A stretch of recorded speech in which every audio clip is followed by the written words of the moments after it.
যদি তাই কপালে থাকে তবে তাই হবে, কিন্তু মাথা নিচু করো না। তুমি সৎ ছিলে, সৎ আছো, এটাই তোমার সবচেয়ে বড় সম্পদ। পুলি, দেখো তো, ওটা কি সেই গাড়িটা না? সাথে ওটা কিসের ট্রাক? হ্যাঁ, তাই তো মনে হচ্ছে। ওই তো নুরা আপার আজম ভাই নামছেন, দেখো দেখো।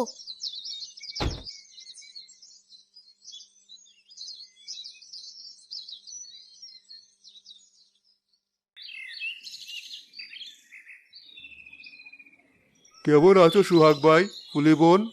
ভাইজান, আপনারা আবার? আর আর এই ট্রাক, এই নৌকা, এসব কি? আমি তো কিছু বুঝতে পারছি না।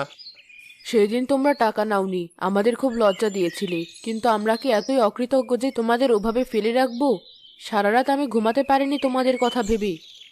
সুহাগ ভাই, সেই দিন যাওয়ার সময় আমি তোমার চোখে ভাষা পড়েছিলাম। আমি দেখেছি তুমি তোমার ওই ভাঙা নৌকাটার দিকে কেমন অসহায়ভাবে তাকিয়েছিলে। তুমি টাকা নাওনি, সেটা তোমার সততা। আর এই নতুন নৌকাটা হলো তোমার সেই সততার পুরস্কার। কিন্তু কিন্তু ভাইজান, এত বড় নৌকা, এত দামি জাল, আমি তো আমি তো এসবের যোগ্য নই। এ তো অনেক টাকার জিনিস। তুমি এর চেয়েও বেশি কিছু যোগ্য ভাই। যে মানুষ নিজের পেটে ক্ষুধা রেখে অতিথির সেবা করতে জানে, তার চেয়ে ধনী এই দুনিয়ায় আর কে আছে? ফুলি, ট্রাকের পেছনে তোমাদের জন্য 1 বছরের চাল, ডাল, তেল আর টুনটুনের জন্য অনেক নতুন জামা আর খেলনা আছে। আর না করতে পারবে না, কিন্তু এটা বোনের অধিকার। তুমি যদি না করো তবে আমি খুব কষ্ট পাবো। আপা, আপনারা মানুষ না ফেরেশতা? আমাদের মতো গরিবদের জন্য আপনারা এত কিছু করলেন। আল্লাহ আপনাদের ভালো করুন। চুপ করো পাগলি মেয়ে, তোমরা সেদিন যা করেছো তার তুলনায় এ কিছুই না।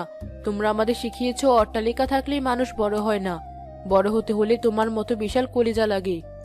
সুহাগ ভাই, শুধু নৌকা না, আমি শহরে আমার এক বন্ধুকে বলেছি, তুমি যে মাছ ধরবে তার ন্যায্য দাম যাতে পাও সে ব্যবস্থা সে করে দেবে। আর মহাজনের ঋণ কত আছে?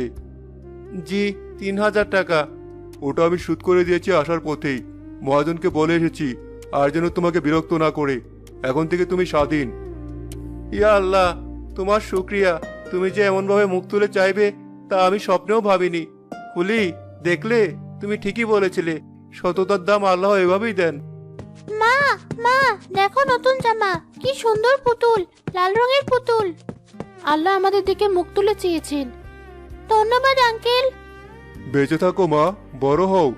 চলো ফুলি, আজ আমরা সবাই মিলে এই নতুন নৌকায় উঠবো। জি আপা, অবশ্যই। ভাইজান, আসুন, আজ আমার খুশির দিন।